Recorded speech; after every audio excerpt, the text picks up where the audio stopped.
Shock Monkey Radio is entertainment for adults, by adults, and the views and opinions expressed here do not reflect upon the sponsors or FXBG Public Radio. For additional information, please refer to the United States Bill of Rights.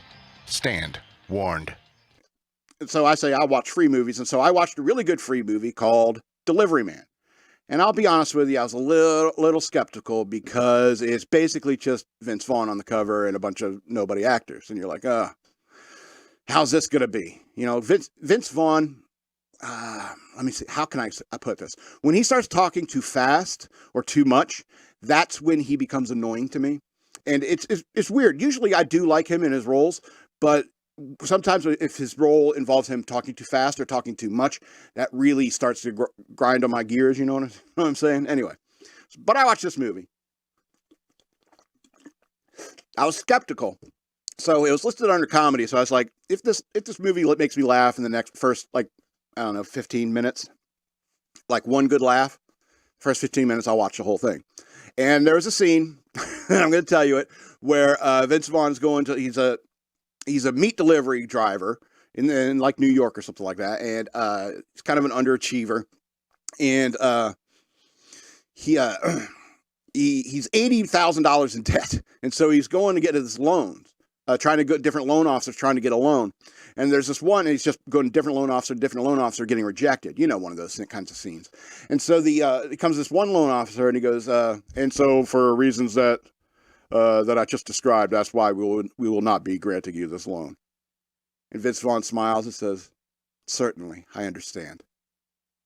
This is a holdup. And the guy says, what'd you say? I said, certainly, I understand. This is a holdup, asshole.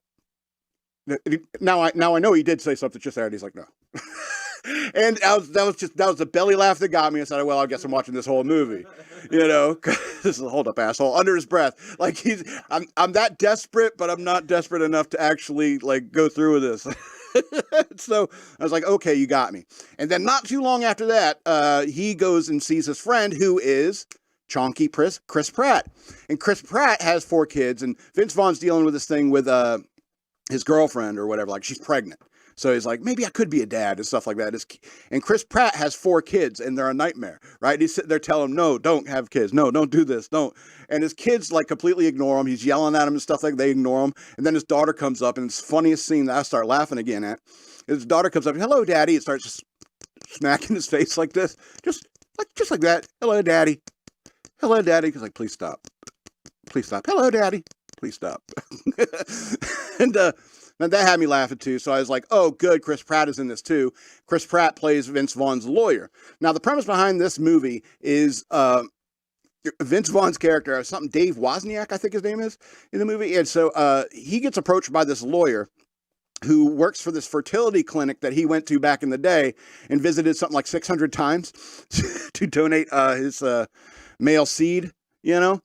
And so this lawyer is representing this group of 125 in a class action lawsuit against the fertility clinic that he donated to.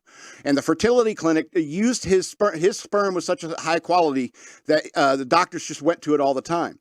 And so that clinic ended up fertilizing something like 530 embryos with Vince Vaughn's sperm.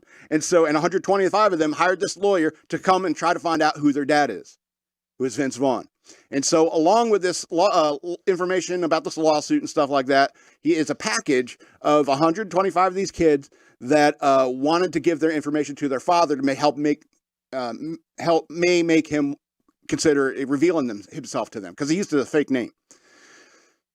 And so he starts looking into these kids. His lawyer tells him not to do it. So he starts looking into these kids and starts, like one of the first ones he pulls out and looks at is a professional basketball player. And he's like, oh, cool. So he goes and watches him play a game, you know? And so he gets more interested in like, what are these kids like? And so he starts researching these kids and eventually like approaching them. And it's like, there's one that is working at has a barista, and he comes in and like orders a coffee, and the guy gives him attitude and stuff like that, argues with him. And then he asks him like, why are you upset? And it's like, I had this audition I was supposed to go to, but I can't. Someone is supposed to cover for me. So I go to it. Now I'm not going to get it. It's a role of a lifetime. And so Vince Vaughn says, I'll watch the bar for you so you can go do your audition. The guy said, wow, really? And I was like, yeah. And he's like, I'll do it. And so the owner finally shows up, finds Vince Vaughn. He's like, who are you? Why are you here? Before I call the cops. And so that kid ggets fired. But he got the audition. And when Vince Vaughn, like, said, you know, he told Vince Vaughn about it. And he's like, I got fired, though, right? And he's like, yeah, well, I got the role. And he's like, wow, great. He got real excited. So he started to get, like, more and more interested in finding out more about these kids. You know, he found one he saved from a heroin overdose. You know, I mean, it starts getting very real very quick. You know, you start getting very thick into people's lives in this movie. And he's just kind of addicted to it because he's generally a nice guy. And he genuinely loves these kids, likes them, you know, as people. He even has one who has severe cerebral palsy, and he goes and visits him, hangs out with him like on a regular basis. Poor kid. He's like a ward of the state and stuff like that. So who knows what happened to his mother, you know? And so, I mean,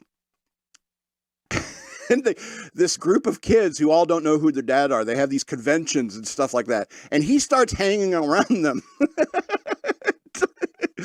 And there's a lot of comedic moments because, like, so many of these kids had their lives affected by this stranger, and they're all part of this group, and they start putting two and two together. There's one guy who figures it out, and, you know, it's a really interesting movie, and it brings up a lot of questions about the ethics of, like, fertility clinics, for example, because, I mean, this could feasibly happen, and for all I know, it may have been based on a true story. Yeah. You need to do some research. I need to do some research. Okay, well, I'm sorry, I just watched a movie. It's based on multiple true stories. It's based on multiple true stories? Oh, Lord. And it's way darker in real life. Oh, Lord, I don't want to get into the dark part. I wanted to talk about a funny movie. Holy cow. So, I mean, because if you do look into the research, I do know what you're talking about, like frozen, like, inseminated eggs. You know, that's multiple doctors inseminating hundreds of women. Oh, Lord. Yeah. Anyway, so craziness, right? Craziness. So I think that does bring up some issues in that regard. However, there's a lot of funny things about getting involved with people's lives and the power of family and how important it is to have a father in your life. What, are you still on about Yentl? Are you, Papa, can you hear me? He's been sitting like 4 times already. He's going, Father, do you hear me?